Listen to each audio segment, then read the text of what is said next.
proponentes, ¿cierto? Yo ya les había comentado algo, vamos a trabajar con esta diapositiva de la Cámara de Comercio del Casanare. Busqué entre varias y me parece que esta es muy ilustrativa.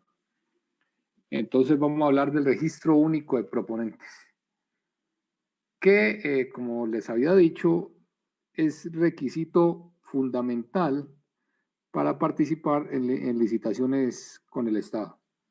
¿Listo? Bueno, están viendo la diapositiva, ¿cierto? Sí, profe. Listo, ok. Bueno, ok, arranquemos entonces. Si es posible contratar con el Estado, conozca el registro único de proponentes. Bien. ABC del registro único de proponentes. Bien. Aquí hay una temática de lo que vamos a tratar aquí. Generalidades del registro único de proponentes. Normativa vigente que reglamenta el registro único de proponentes. Eso lo vamos a ver, pero en realidad no es necesario que ustedes se lo aprendan, ¿cierto? Más que saber ustedes la ley 80 al pie de la letra, o más que saber la normativa que reglamenta el registro único de proponentes, lo importante es saber para qué sirve el registro único, en qué consiste y cuándo se utiliza, ¿no? Lo mismo que la ley 80. El examen de nosotros va a ser más de conceptos que ponerlos a dictar la ley como está, pues al pie de la letra. No, de eso no se trata este curso, muchachos. Pero sí que tengan los conceptos claros, que es otra cosa, ¿no? Bien. C. Actos de inscripción, actualización, renovación y cancelación del registro único de proponentes. D. Errores frecuentes y causales de devolución en el trámite del RUP. E. Tarifas del registro, tiempos de respuesta, términos de firmeza de los actos. Y F. Diligenciamiento del registro único de proponentes aplicativo, servicio virtual y firma electrónica. Ok. Entonces, ¿qué es el registro único de proponentes? Es un registro de creación legal en el cual se deben inscribir todas las personas naturales y jurídicas. Ya saben que las personas naturales son las personas que actúan en nombre propio y las personas jurídicas pues se refiere principalmente a las empresas, ¿no? Nacionales o extranjeras, domiciliadas o con sucursal en Colombia, interesadas en celebrar contratos con las entidades estatales. Ok. ¿Qué información se refleja en el RUP? En el registro único reposa la información relacionada con la experiencia, capacidad jurídica, capacidad financiera, Recording is on. capacidad organizacional y clasificación de proponentes. Asimismo, los reportes efectuados por las entidades estatales de los contratos, multas, sanciones e inhabilidades en firme del proponente. Miren que en el registro único aparece todo, ¿cierto? Aparece todo, aparece lo que usted ha hecho como ingeniero civil, su capacidad financiera, la capacidad organizacional y su clasificación. La clasificación la estipula usted mismo, ¿cierto? Según lo que usted cree que es bueno para desarrollar. En el registro único simplemente le pasan, cuando usted compra los derechos de inscripción, que creo que están como en 550,000 pesos o algo más, ¿sí? Le pasan un formulario en el cual usted en cada casilla que usted se considere apto para emplearse como ingeniero civil en nuestro caso, pues la marca con una X, es así de sencillo, ¿cierto? Lógicamente nosotros en la mayoría de los casos pues podemos marcar las cosas. Bien, y también está lo de reportes cuando usted ha sido multado, sancionado o está inhabilitado, ¿no? Está inhabilitado. Ok. ¿Por qué fue creado el registro único de proponentes? 1. Para unificar los registros de todos los contratistas a nivel nacional, departamental y municipal, ¿cierto? O sea, no para que cada uno cada contratista en cada Cámara de Comercio tuviera un registro y fuera más difícil la confrontación de esa información, ¿no? Como les decía, uno simplemente se registra en la Cámara de Comercio de Pasto y eso le sirve para todo el territorio nacional. 2. Centralización del archivo de los documentos de los proponentes en las cámaras de comercio. Claro, ese es otro aspecto importante. 3.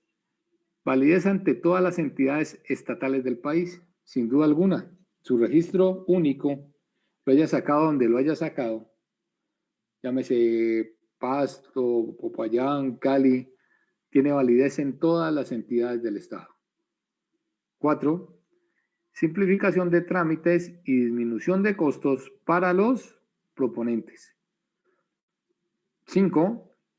Mayor transparencia en la administración del registro único de proponentes. Y 6. Disminución del papeleo requerido para contratar con el Estado. Perfecto. Bien. Beneficios de estar inscrito.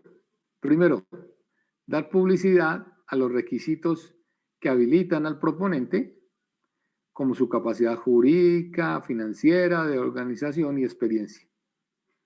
2. Participar en los procesos de contratación con las entidades estatales. Como ya les dije en la anterior clase, ¿cierto? No todo lo que es contratación con el Estado necesita registro único de proponentes. La licitación sí.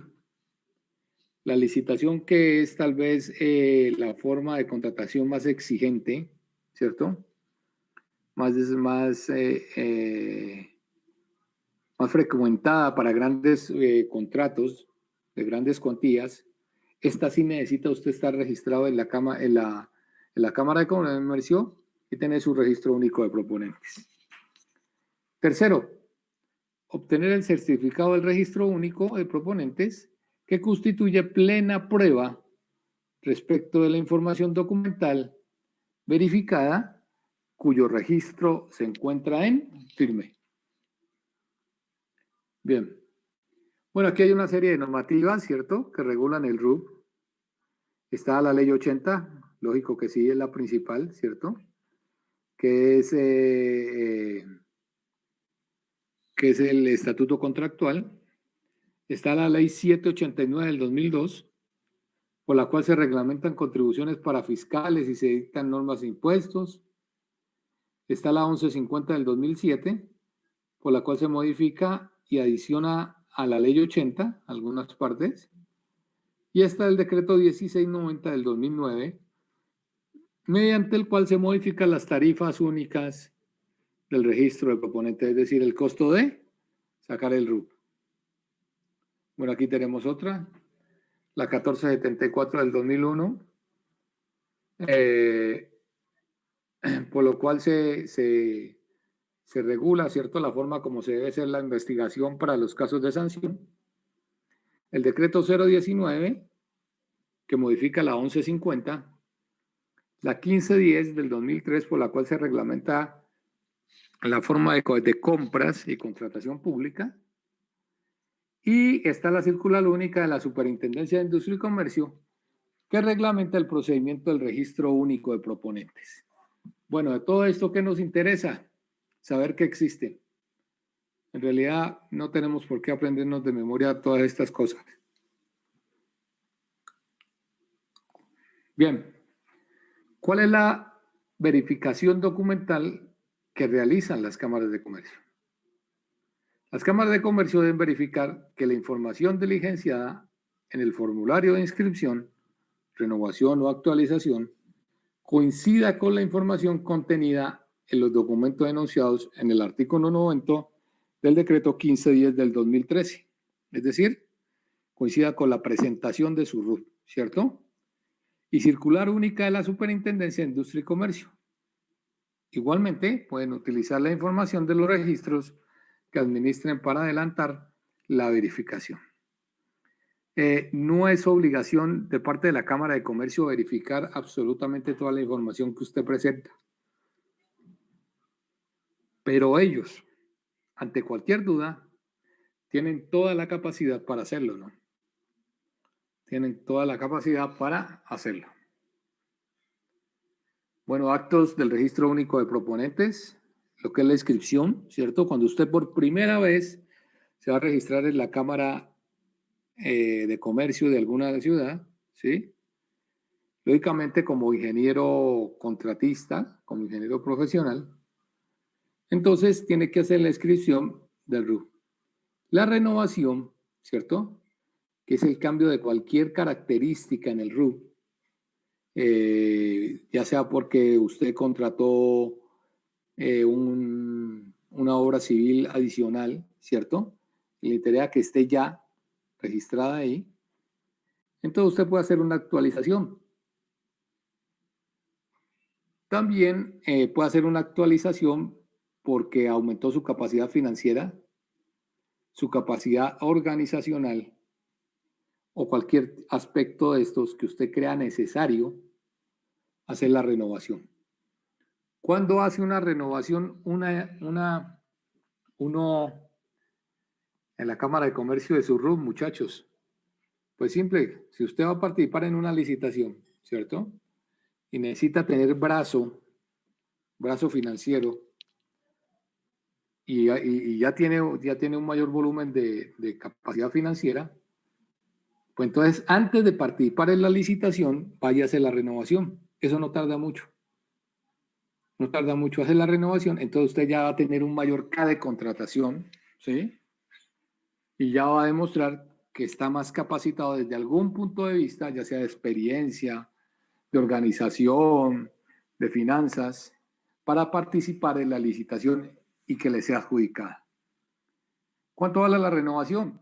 Exactamente vale lo mismo que la inscripción. ¿Sí? Te le toca pagar exactamente el mismo valor. La actualización es algo parecido a la renovación, ¿cierto?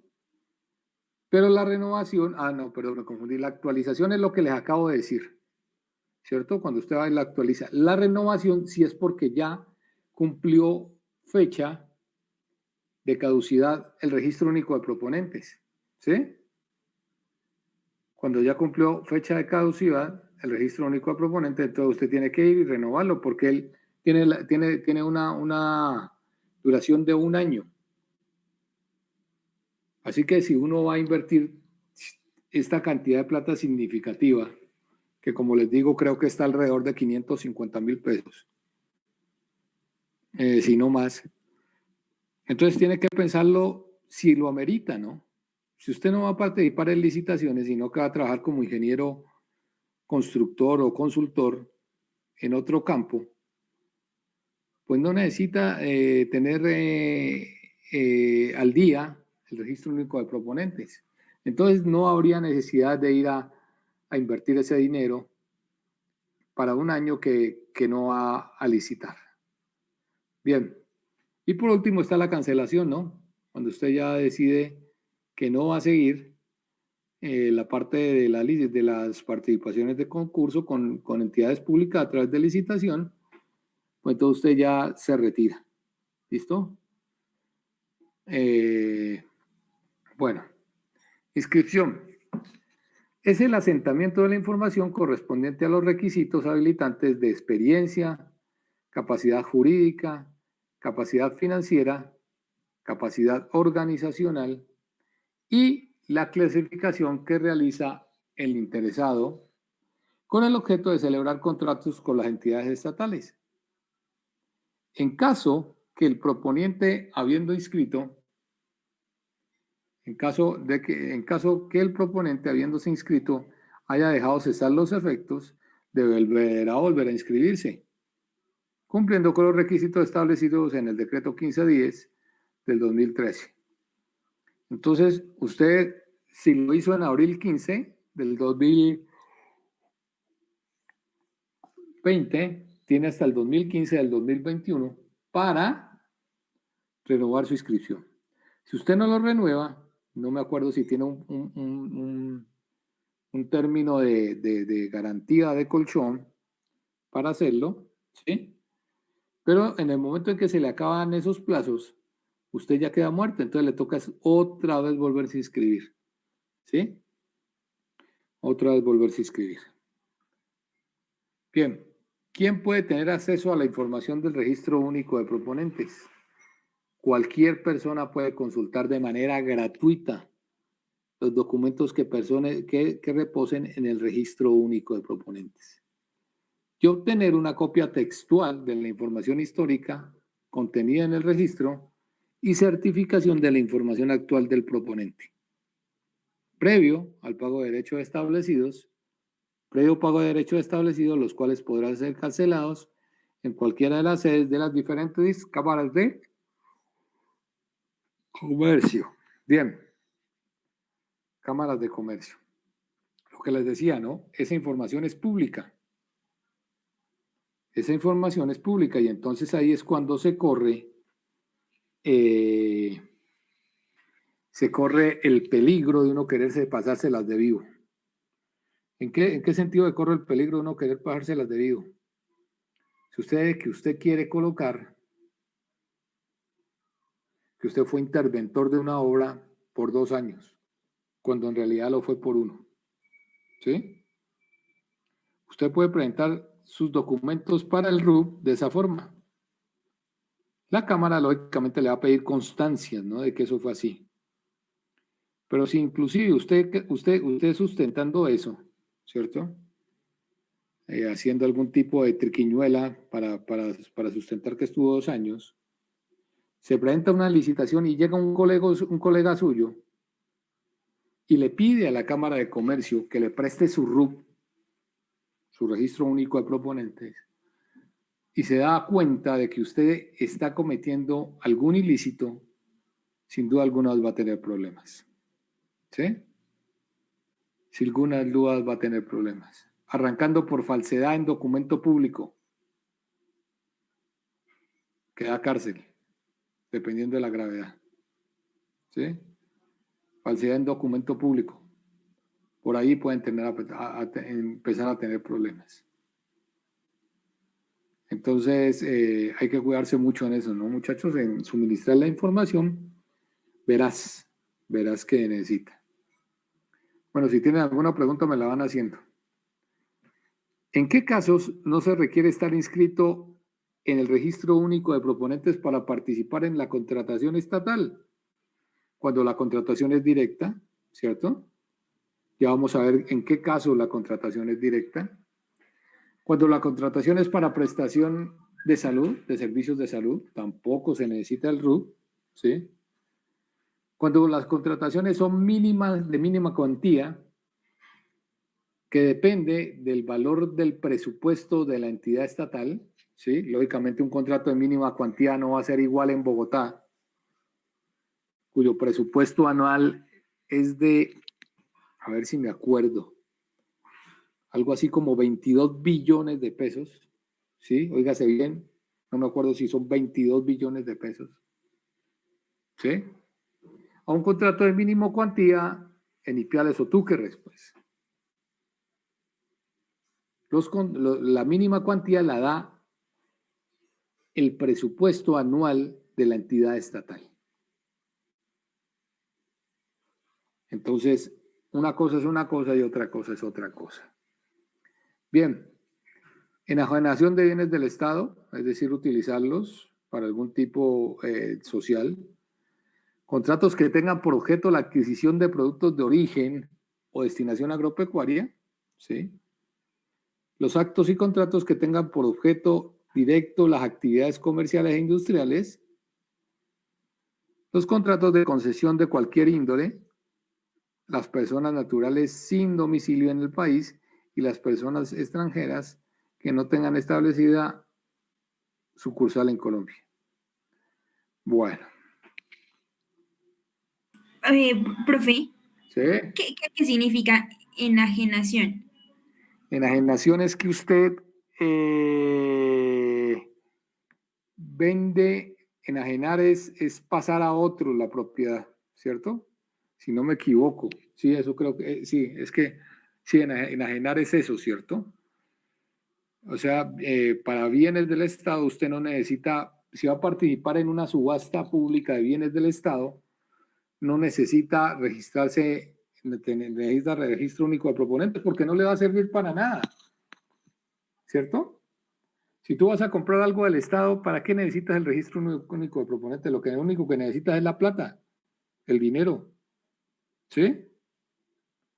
Entonces, no hay necesidad, no hay necesidad para ese tipo de cosas. Bien, la renovación es el acto mediante el cual se prorroga la vigencia de la inscripción del registro único de proponentes y sus efectos. Es el acto que se debe realizar anualmente a partir del 1 de enero hasta el 5º día hábil del mes de abril de cada año. Lógicamente, uno aguanta, ¿cierto? Hasta que le cumpla el año en su registro único de proponente, en su documento. Es decir, si usted lo sacó el 29 de enero, febrero, marzo, de marzo, por ejemplo, a no ser que tenga necesidad, pero que ya no haría renovación, sino actualización, pues espera que se acabe ese año, ¿sí? Para renovarlo. ¿Qué sucede si no se renueva la inscripción? Si el proponente no renueva su inscripción, el RUP, dentro del término establecido en el artículo 8 del 15/10 del 2013, cesarán sus efectos hasta tanto se vuelva a inscribir. Bien, ventajas de renovar. Estar habilitado para contratar con el Estado siempre y cuando se requiera, ¿sí? Es bobada si uno está trabajando como ingeniero interventor de una empresa privada, ponerse a sacar el RUP, a no ser de que quiera participar en una licitación, pero usted está dedicado a otra cosa, ¿no? Está dedicado a otra cosa. Bien, obtención de certificados actualizados y mantener vigentes los efectos del registro. Actualización. Es el acto mediante el cual un proponente inscrito modifica o suprime la información inscrita en su registro, la cual se puede realizar en cualquier tiempo. Al formulario se deberá adjuntar la documentación necesaria que soporte los cambios que requiere. Claro, lo que les digo, no necesariamente si usted necesita actualizar el RUP, tienes que esperar a que se complete el año. No, si a usted le sale una licitación buena y necesita fortalecer su CADE de contratación, aumentarlo, ¿cierto? Su perfil como ingeniero contratista o como empresa contratista, constructora, pues renueva el RUP para participar con más fuerza en la contratación. Cancelación. Los inscritos en el RUT pueden en cualquier momento solicitar a la Cámara de Comercio cancelar su inscripción y cesan los efectos automáticamente. Bien, tarifas. A ver, el decreto 1074 del 2015, artículo del que ven ahí, dice que la inscripción en remuneración por cada proponente es del 66.85% de un salario mínimo legal vigente. Espérenme en un segundo, yo alcanzo la calculadora.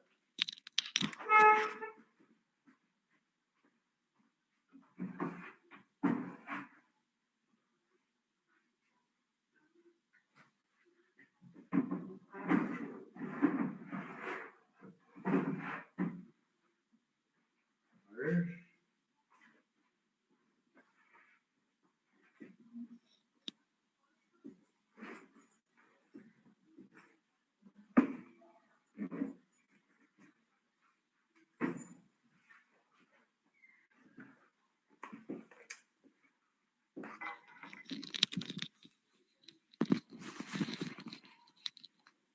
Bueno, el salario mínimo está, creo que sin subsidio de transporte, coloquémosle 80.900 pesos. Sin subsidio de transporte, ¿no?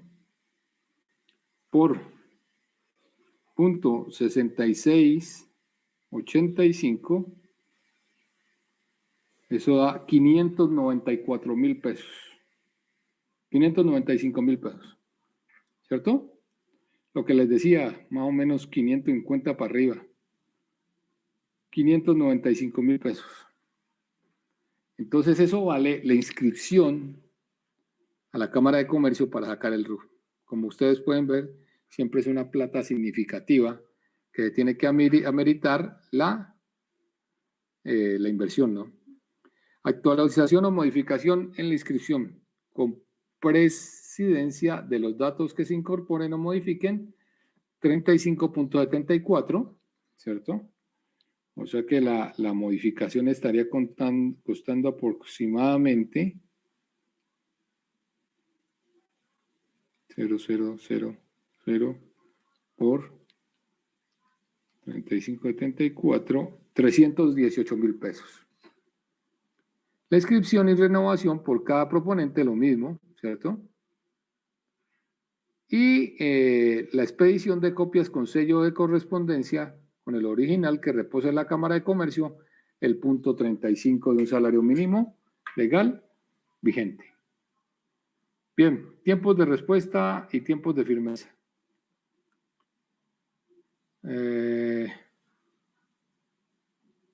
Bueno, tiempos de respuesta, si tiempos de respuesta esto de positiva, se refiere a cuánto se demoran en entregarle a uno el certificado, pues a mí la última vez que lo hice fue 15 días calendario, ¿no? Eso no se demora mucho. Documentos necesarios para la inscripción en el RUP. Nuevo formulario RUP, ¿cierto? El formulario que les digo, que lo tiene que haber diligenciado usted sin tachones, ¿sí? Porque es un formulario legal, entonces usted no puede tachar nada, porque así como usted lo presenta, así se queda, sin tachones, ¿sí? Documentos y certificaciones de deporte, para acreditar los requisitos habilitantes, es decir, para que lo califiquen a usted o a su empresa en los 4 campos: experiencia, capacidad jurídica, capacidad financiera, capacidad organizacional, para lo cual usted va a necesitar soportes. ¿Qué soportes van a necesitar? En la experiencia, lógicamente, si ha sido ingeniero contratista, ojo con esto, si ha sido ingeniero contratista, por lo general uno presenta el acta de liquidación de obra, ¿sí? El acta de liquidación de obra, donde están estipuladas absolutamente todas las cantidades que usted hizo como ingeniero contratista. Cantidad de metros lineales de viga, cantidad de metros cúbicos de concreto, cantidad de metros cuadrados de losa, ¿sí? Y si usted ha sido empleado para una empresa, ya sea una empresa pública o una empresa privada, el personal de recursos humanos está en la obligación de darle a usted una constancia de trabajo, ¿cierto?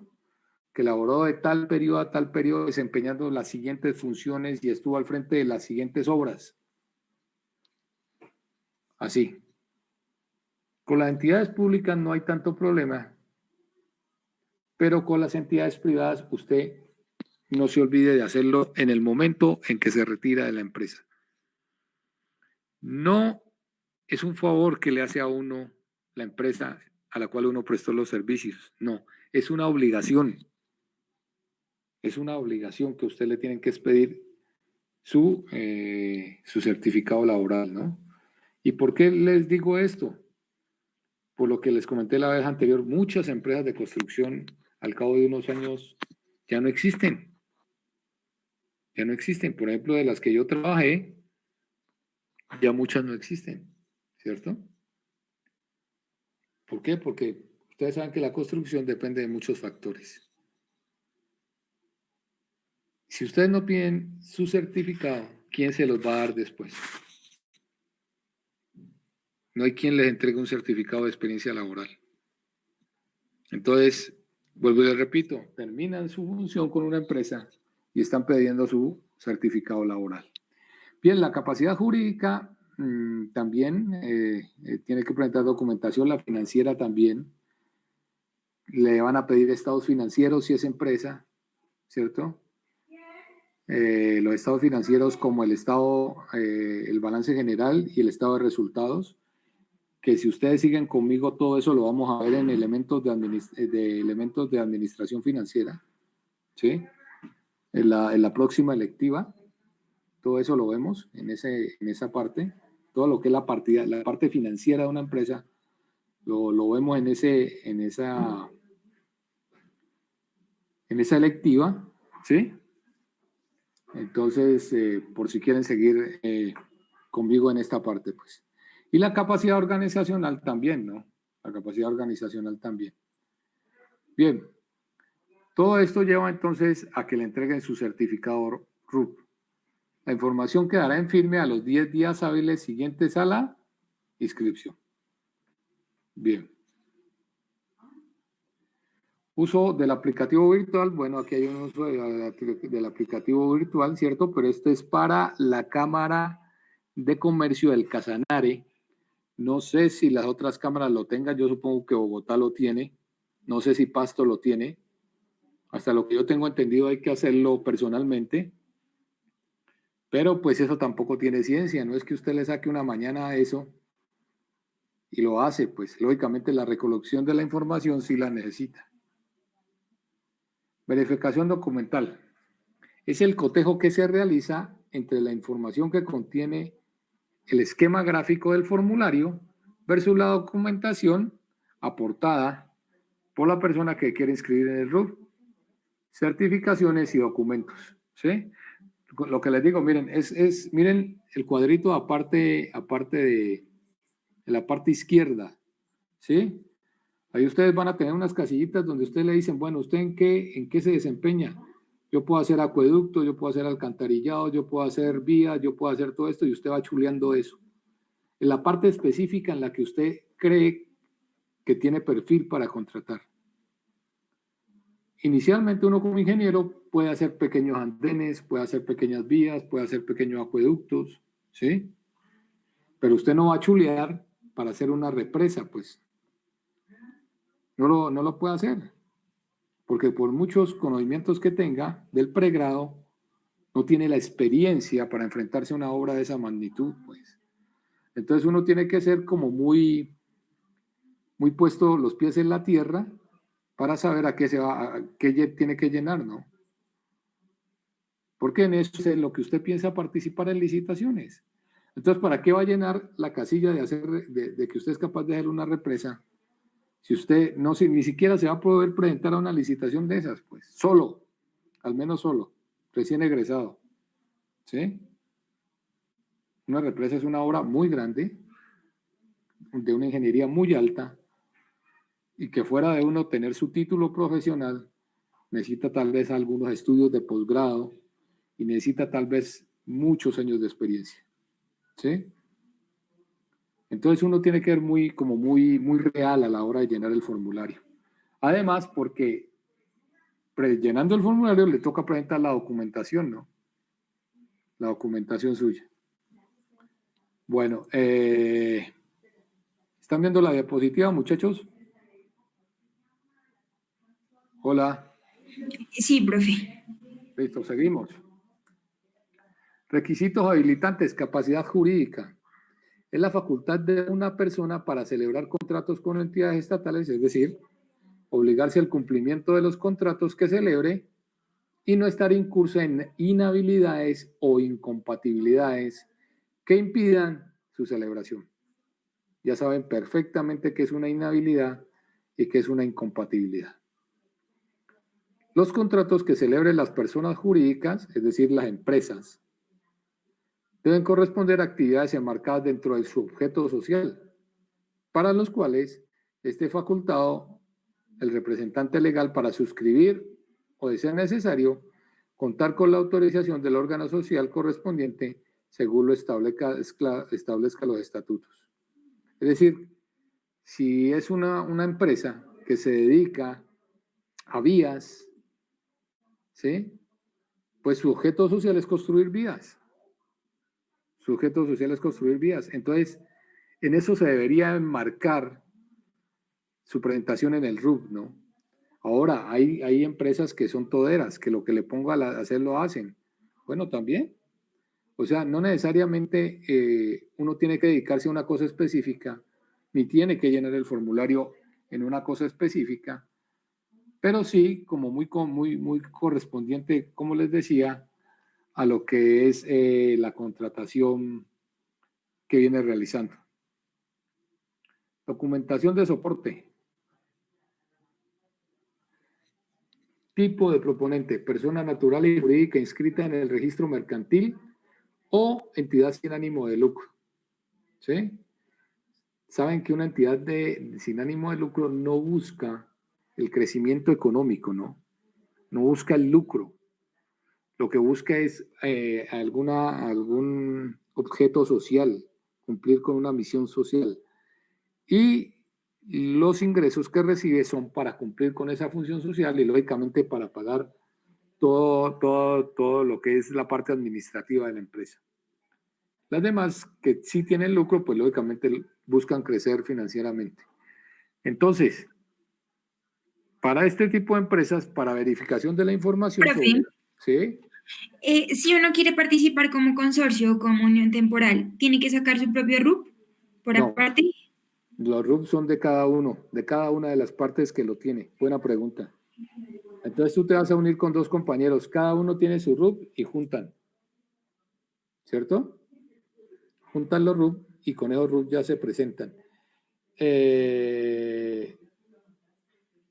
A ver, el CAE de contratación es individual, ¿cierto? Pero cuando uno va a participar en licitaciones, se suman los CAE de contratación. Se suman los CAE de contratación. Igual para empresas, igual para personas naturales. No se tienen que juntar dos personas para sacar un registro único, o no sé si la ley ya haya cambiado, pero hasta lo que yo participé, nosotros no nos juntábamos para ir a la Cámara de Comercio a sacar un RUP, no, nunca lo hicimos. Nos juntamos como ingenieros, firmamos un documento donde decíamos que éramos ingenieros contratistas, que formábamos un consorcio, una unión temporal, y listo, con eso tenía. Con eso tenía. Hasta ahí me la sé. Yo creo que no. Yo creo que la ley no ha cambiado en ese sentido. Sin embargo, voy a preguntar, voy a estudiar la cosa, pero hasta que yo lo hice, no. ¿Listo? Listo, profe, gracias. Bueno, entonces sigamos. Para la verificación de la información sobre la capacidad jurídica, las cámaras de comercio recurrirán a la información existente en dicho registro según sea el caso. Para personas naturales, copia del documento de identidad, registro único tributario. Este RUT sí lo sacamos todos, ¿no? Todas las personas con alguna característica de ingresos laborales tienen que sacar el registro único tributario, ¿sí? Una cosa es el RUT con T y otra cosa es el RUT con P. Para sacar el RUT con P necesitamos el RUT con T, ¿sí? Los docentes universitarios de tiempo completo todos tenemos un registro único tributario. Y ese registro único tributario es importantísimo y lo necesitamos para presentar la declaración de renta, ¿no? Para la declaración de renta. Yo creo que son muy poquitas las personas que ahorita se mueven en el mundo de la contratación y en el mundo financiero y no necesitan tener el registro único tributario. La gran mayoría de personas lo necesitan y es muy fácil de sacar. Usted va a la DIAN, llena un formulario, se lo firman, se lo sellan, paga y listo. Listo el pollo, eso no tiene ciencia. ¿Sí? Bien. Bueno, certificación del tamaño de la empresa. Artículo 2 de la ley 590, modificado, bueno, tal, según el registro mercantil, ¿no? Según el registro mercantil. Bien. Personas jurídicas no inscritas en el registro mercantil, entidades sin ánimo de lucro o cualquiera de los registros que lleven las cámaras de comercio. Documento. Certificado de existencia y representación legal, expedida por la entidad correspondiente, con fecha de expedición no superior a 2 meses de antelación a la fecha de solicitud del registro de trámite del RUP. en el cual debe incluir cuando menos nombre o razón social, modificaciones a la razón social, si es que las ha hecho, tipo y número y fecha del documento de constitución, duración, fecha y clase de documento, bueno, duración de la persona jurídica, domicilio de la persona jurídica, nombre de identificación del representante legal, etcétera, etcétera. Bien, también se necesita que cuando el certificado no reúna los datos anteriores citados, debe anexar una copia de estatutos certificados por la entidad competente donde conste la información faltante.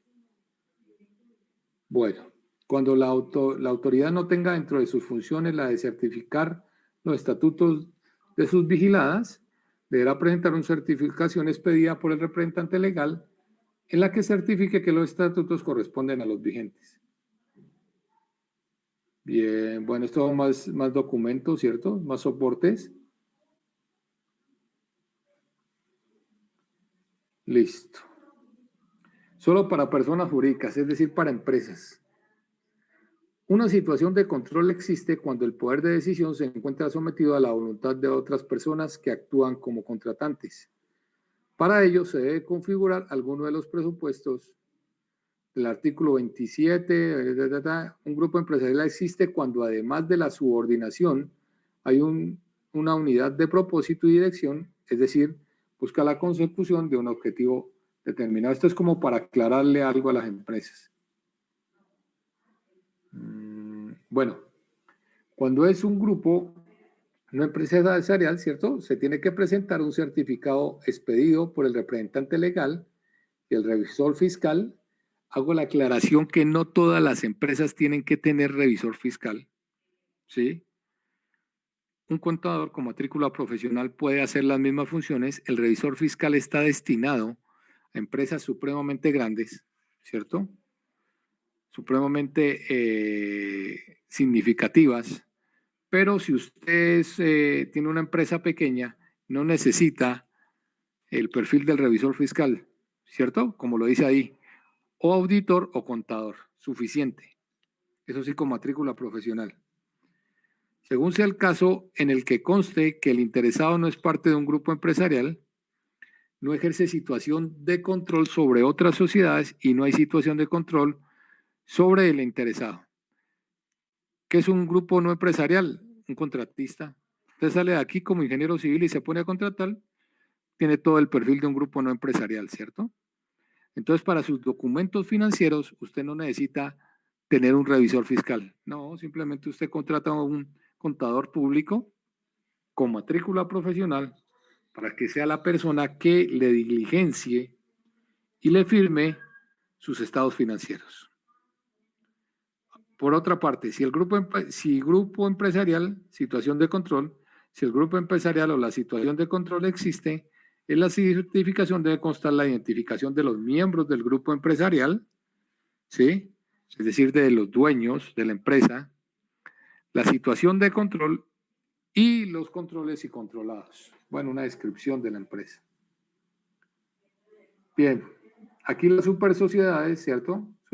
Super sociedades requieren el control y vigilancia y ellos mantienen un tipo de este control sobre las entidades. Bueno, aquí hay unos documentos de control, ¿cierto? Que son los estados financieros, que como les digo, son estados que reflejan la situación de las empresas desde el punto de vista financiero. Notas de los estados financieros, informe de gestión, dictamen, bueno, esto ya es más empresarial. Sociedades no requeridas en la inspección y control y vigilancia por parte de super sociedades. Certificación expedida por el representante legal, porque no todas tienen que estar inscritas en super sociedades, dependiendo de la magnitud de la empresa y a lo que se dedique, ¿cierto? Certificación expedida por representante legal bajo la gravedad de juramento en la que indique que la sociedad no está requerida por la Superintendencia de Sociedades. Bien, en cuanto a la experiencia, corresponde al conocimiento del proponente derivado de la ejecución de contratos celebrados con entidades públicas o privadas, adquirida en forma directa o a través de su participación en sociedades, consorcios o uniones temporales. Todas valen. Todas valen.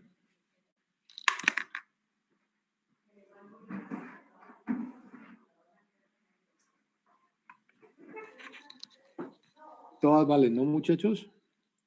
Así usted haya estado en un consorcio, en una unión temporal, igual. Es su experiencia y eso no lo quita nadie. ¿Experiencia? ¿Sí? ¿Aló? Profe, y esa experiencia no se vence, así que digamos un contrato de hace 20 años, ¿lo siguen teniendo en Nunca, cuenta? nunca. Depende, lo que sí puede hacer la entidad estatal, y muy buena la pregunta, es limitar el tiempo, ¿no? Eso sí lo puede hacer la entidad estatal. Pero dependiendo de las necesidades, porque es que la experiencia es la experiencia y eso no se olvida, eso no caduce. Pero si una entidad estatal, y vale la pregunta, muy buena la pregunta, puede tener entre sus requisitos habilitantes, ¿cierto? O sea, que le permiten a usted participar en la licitación, que usted en los últimos 5 años haya hecho tantos metros cuadrados de construcción de edificios, ¿sí? O haya manejado tantos metros cúbicos de concreto. Eso sí lo puede hacer, ¿sí? Pero por lo general, muchachos, no se requiere el tiempo. No se requiere el tiempo.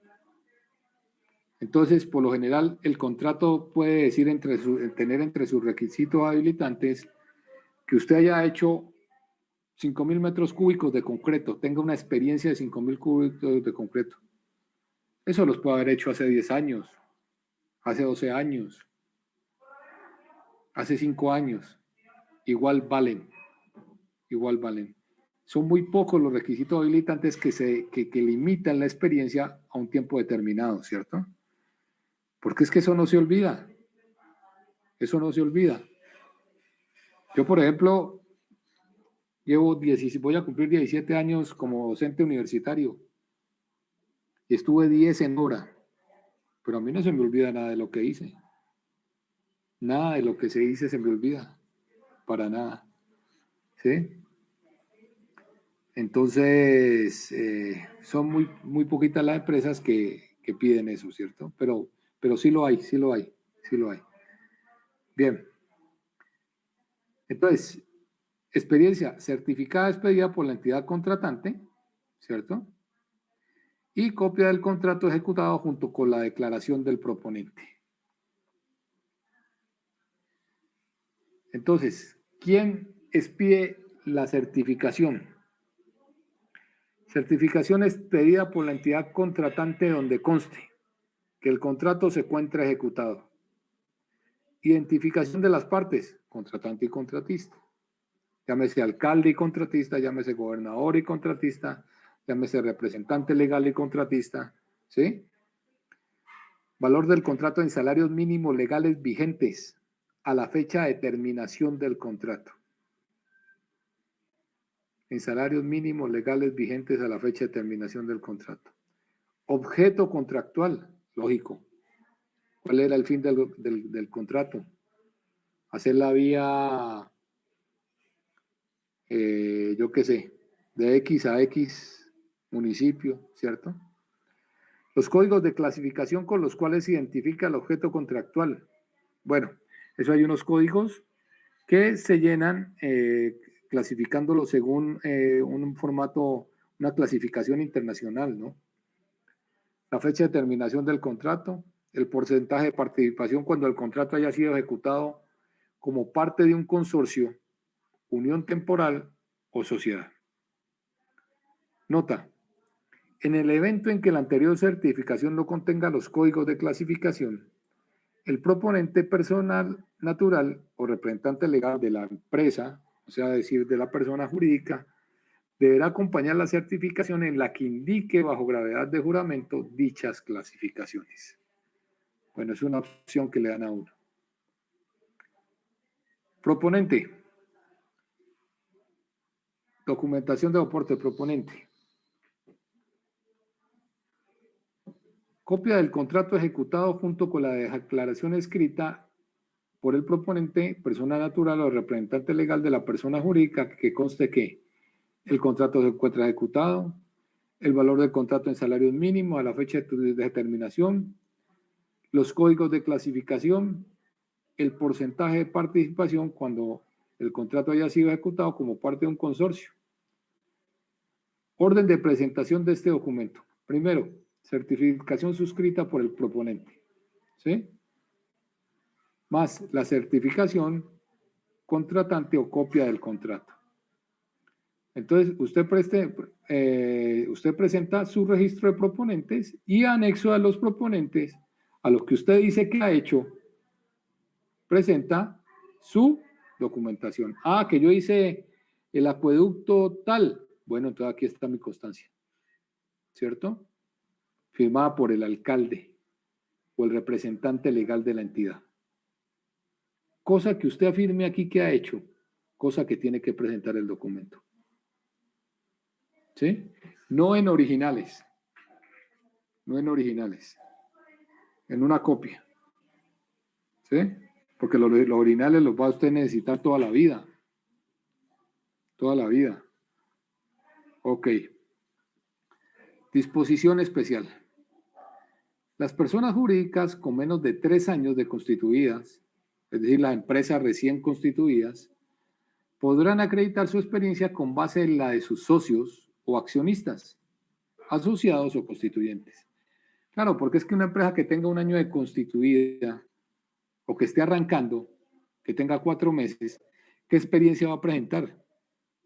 Ninguna. En 4 meses usted no ha hecho nada como empresa en una obra así, en el sector de la construcción, ¿cierto? Entonces se le permite que la experiencia sea la experiencia de los socios, como lo dice aquí. Requisitos habilitantes de la capacidad financiera. Los siguientes son los requisitos habilitantes de la capacidad financiera.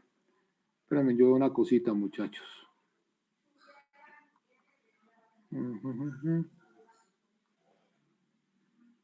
Listo. Los siguientes son los requisitos habilitantes de la capacidad financiera. ¿Están viendo la diapositiva? Hola. Díganme en algo. Ahora sí, profe. Listo. Requisitos habilitantes de la capacidad financiera. Los siguientes indicadores miden la fortaleza financiera del interesado. Determinar la capacidad para cumplir con sus obligaciones de corto plazo. A mayor índice de liquidez, es menor la probabilidad de que el proponente incumpla sus obligaciones a corto plazo. Bien, ¿qué es el índice de liquidez? El índice de liquidez es, como su nombre lo dice, un índice, ¿cierto? Un coeficiente que mide su capacidad de tener plata en efectivo o flujo de efectivo a corto plazo. Tal vez ahorita no lo entiendan mucho, pero si ustedes ven conmigo lo mismo, vuelvo y los invito. El curso de elementos de administración financiera van a entender esto perfectamente. Porque ahí vamos a hablar de liquidez, vamos a hablar de activos, vamos a hablar de pasivos, vamos a hablar de índice de endeudamiento, de todas estas cosas. ¿Sí? Por ahora, ¿qué les puedo decir? Que el índice de liquidez mide la capacidad que usted tiene para tener efectivo a corto plazo. Entonces, sucede que usted tiene bienes raíces, que tiene un edificio. Un edificio no le aumenta su índice de liquidez. ¿Por qué? Porque usted para poder tener ese edificio y convertirlo en dinero, se va a demorar un tiempo. ¿Sí? Se va a demorar un tiempo. Un edificio no lo vende uno en un mes, pues. Ni en 2 meses. Entonces un edificio no es un índice, no contribuye a un índice de liquidez. Ese es un activo que se llama activo fijo. Y los activos fijos no son convertibles en dinero en efectivo a corto plazo. Otro, maquinaria y equipo. Usted tiene una retroexcavadora. Es muy difícil que usted venda una retroexcavadora muy rápido. Entonces ese también es un activo fijo. ¿Sí? Un activo fijo. Entonces, lo primero que usted le miden es el índice de liquidez. ¿Qué es el índice de liquidez? La plata que tiene usted, por ejemplo, en caja, que eso no es representativo. Uno en caja tiene normalmente para cualquier obra, para lo que requiera la obra, pero de manera circunstancial, ¿cierto? Nada significativo. Lo que tiene en bancos, eso sí es líquido, ¿cierto? Lo que usted tiene en cuenta de ahorros, en cuentas corrientes, eso sí es líquido.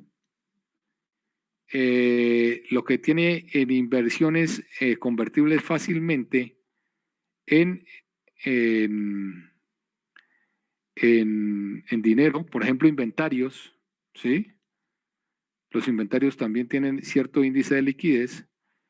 Y entonces, lo primero que le van a evaluar a usted, como dice ahí, ¿cierto? Es la plata que usted tiene. ¿Por qué? Porque si usted tiene liquidez, eso le permite cubrir cualquier problema que tenga en obra, así sea temporalmente. ¿Sí? Pero si usted no tiene liquidez y se va a poner a participar en un contrato de 10.000 millones de pesos, pues hombre, está corriendo mucho riesgo la institución, ¿cierto? La institución. ¿Sí? Cuando yo estuve vicerrector, que sacamos a licitación el contrato del bloque norte, a ver, sur, norte, del bloque norte, ¿cierto? Ese contrato valía 9.000 millones de pesos. Se le pidió al contratista tener activos líquidos en una cuenta de ahorros por lo menos de 3.000 millones de pesos, ¿cierto? Para proteger los bienes de la universidad. 9.000 millones de pesos es mucha plata, es mucha plata. Entonces el contratista tiene que tener con qué responder, ¿sí? Ya sea un consorcio, ya sea una unión temporal, por lo menos 3.000 millones de pesos. Y esos 3.000 millones de pesos entraban a fiducia. ¿Qué significa fiducia? Significa que quedan intocables esos 3.000 millones de pesos hasta que el contratista no termine la obra civil. Porque es que él puede presentar, sí, mire, yo aquí tengo 3.000 millones de pesos en el banco. Se ganó la licitación y fue y lo sacó. Y la entidad estatal, en este caso la universidad, queda sin ninguna cobertura ante el riesgo. ¿Sí? Entonces sí, tiene que tenerlos, pero entran a fiducia, en una cuenta en fiducia. ¿Qué quiere decir? Que ese dinero es intocable hasta que se cumpla el objeto del contrato. No se le va a descontar, no se le va a quitar un solo peso, pero eso es lo que está amparando la correcta ejecución del contrato. ¿Listo? Bueno, muchachos, entonces esa es la liquidez. Bueno, la liquidez es un brochazo, pues, para que medio entiendan. Ya sí, como les digo, si lo vemos en el otro semestre, ya eso lo van a tener supremamente claro. Sigamos. Determina el grado de endeudamiento del proponente. A mayor índice de endeudamiento, que también es otro índice, mayor es la probabilidad del proponente de no poder cumplir con sus pasivos. Claro, cuando una empresa tiene un alto índice de endeudamiento, es decir, que los bienes de la empresa pertenecen principalmente a terceros, es decir, a acreedores, a gente que le entrega material, ¿cierto? A los bancos, porque usted tiene deudas con los bancos. Entonces su índice de endeudamiento, ¿cierto? Es muy bajo. No tiene capacidad para endeudarse. Entonces, si no tiene capacidad para endeudarse ante un contrato de gran envergadura, su capacidad de reacción ante cualquier problema financiero va a ser muy corta. Va a ser muy bajita. Entonces el índice de endeudamiento también pesa cuando usted le van a medir su capacidad financiera. Razón de cobertura de intereses. Refleja la capacidad del proponente de cumplir con sus obligaciones financieras. A mayor cobertura de intereses, es menor la probabilidad de que el proponente incumpla con sus obligaciones financieras. Lo mismo. Los intereses es algo que hay que pagar, ¿cierto? Entonces, usted tiene obligaciones financieras, deudas financieras. Tiene que tener con qué cubrirlos. Si no tiene con qué cubrir sus obligaciones financieras, las deudas que tiene con las entidades del mercado financiero, pues hombre, ante cualquier vuelve y juega, ante cualquier imprevisto en la hora, usted no va a tener capacidad de reacción desde el punto de vista financiero. Entonces, estos índices se los miden a usted para ser parte de la calificación. Entre usted tenga mejores índices, pues hombre, mejor va a ser su calificación.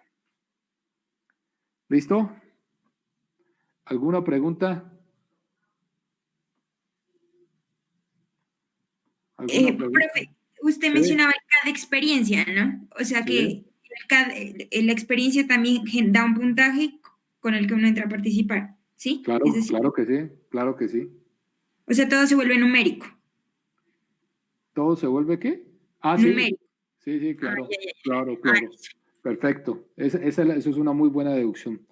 También tu experiencia, tu capacidad financiera, tu capacidad organizacional, ¿cierto? Y todo se va convirtiendo en números. Y a lo último te suman todos esos números y le dicen, vea, su CA de contratación es tanto.